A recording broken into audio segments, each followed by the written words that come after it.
Hi friends, ಇವತ್ತು ಬೆಳ್ಳುಳ್ಳಿ rice ಮಾಡೋಣ ಅಂದ್ಕೊಂಡಿದ್ವಿ.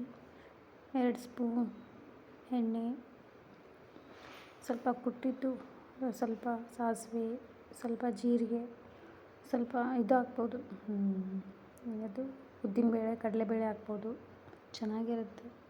ಸ್ವಲ್ಪ ಆಮೇಲೆ ಹಾಕಿದ್ಮೇಲೆ ಸ್ವಲ್ಪ ಚಟ ಆದಮೇಲೆ ಸ್ವಲ್ಪ ಕರಿಬೇವು ಹಾಕಬೇಕು. ಕರಿಬೇವು ಹಾಕಿ ಆದ ತಕ್ಷಣ ಸ್ವಲ್ಪ ಬಿಡಬೇಕು. ಅದು ಸ್ವಲ್ಪ ಚಟ ಆದ ತಕ್ಷಣ ಮತ್ತೆ ಕುಟ್ಟಿದ ಬೆಳ್ಳುಳ್ಳಿ ಹಾಕಬೇಕು. ಅದನ್ನು ಕುಟ್ಟಬೇಕು, ಬೆಳ್ಳುಳ್ಳಿ ಚೆನ್ನಾಗಿ ಕುಟ್ಟಬೇಕು, ಚೆನ್ನಾಗಿರುತ್ತೆ. ಕುಟ್ಟಾದಮೇಲೆ ಸ್ವಲ್ಪ ಅದು ಫ್ರೈ ಆಗಬೇಕು. ಫ್ರೈ ಆದ ತಕ್ಷಣ ಆಮೇಲೆ ಸ್ವಲ್ಪ ಎಣ್ಣೆ, ಸ್ವಲ್ಪ ಉಪ್ಪು, ಸ್ವಲ್ಪ ಖಾರ. ನಿಮ್ಗೆ ಖಾರ ಬೇಕಂದರೆ ಸ್ವಲ್ಪ ಜಾಸ್ತಿ ಖಾರ ಹಾಕೋಬೋದು, ಬೇಡಪ್ಪ ಅಂದರೆ ಮೀಡಿಯಮ್ ಖಾರ ಇಟ್ಕೋಬೇಕು. ಸ್ವಲ್ಪ ಉಪ್ಪು ಹಾಕಬೇಕು, ಹಾಕಿ ಸ್ವಲ್ಪ ಬೇಯಿಸೋಕ್ಕಿಡಬೇಕು. ಸ್ವಲ್ಪ ಹೊತ್ತು ಕುದಿಯುತ್ತೆ, ಭಾಳ ಕುದಿಸ್ಬೇಡ್ರಿ, ಮತ್ತು ಒತ್ತಿ ಬಿಡುತ್ತೆ. ಸ್ವಲ್ಪ ಒಂಚೂರು ಸ್ವಲ್ಪ ಕುದಿಯೋವರೆಗೂ ಸ್ವಲ್ಪ ಬಿಡಬೇಕು.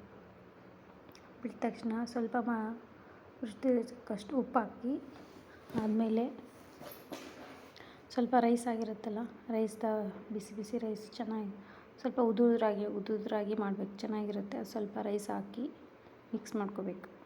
ಮಿಕ್ಸ್ ಮಾಡಿದ ತಕ್ಷಣ ಉದುದ್ರೆ ಚೆನ್ನಾಗಿರುತ್ತಲ್ಲ.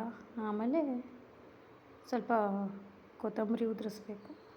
ಸ್ವಲ್ಪ ಕೊತ್ತಂಬರಿ ಉದುರಿಸ್ಬೇಕು. ಉದುರಿಸಿದ ತಕ್ಷಣ ಸ್ವಲ್ಪ ಕಲಿಸ್ಕೊರಿ. ಕಲಸಿದ ತಕ್ಷಣ ಚೆನ್ನಾಗಿರುತ್ತೆ ಅದು. ಮತ್ತು ನಾನು ನನ್ನ ಮಕ್ಕಳು ಕೂತ್ಕೊಂಡು ತಿಂತಾಯಿದ್ವಿ. ನಮ್ಮ ಹಸ್ಬೆಂಡು ಎಲ್ಲರೂ ಸೇರಿ, ನಾನು ನನ್ನ ಮಕ್ಕಳು ನಮ್ಮ ಹಸ್ಬೆಂಡು ಎಲ್ಲರೂ ಕೂತ್ಕೊಂಡು ಊಟ ಮಾಡ್ತಾಯಿದ್ವಿ. ಎಲ್ಲರೂ ಸೇರಿ ಊಟ ಆದಮೇಲೆ ಕೂತ್ಕೊಂಡು ಸ್ವಲ್ಪ ತಿಂದ್ವಿ, ಮತ್ತು ಮಾತಾಡ್ಕೊಂಡು ತಿಂದ್ವಿ. ಆಮೇಲೆ ಸಾಯಂಕಾಲ ಮಳೆ ಇಟ್ಟಿತ್ತು, ಸಿಡಿಲು, ಸಿಕ್ಕಾಪಟ್ಟೆ ಮಳೆ ಇತ್ತು.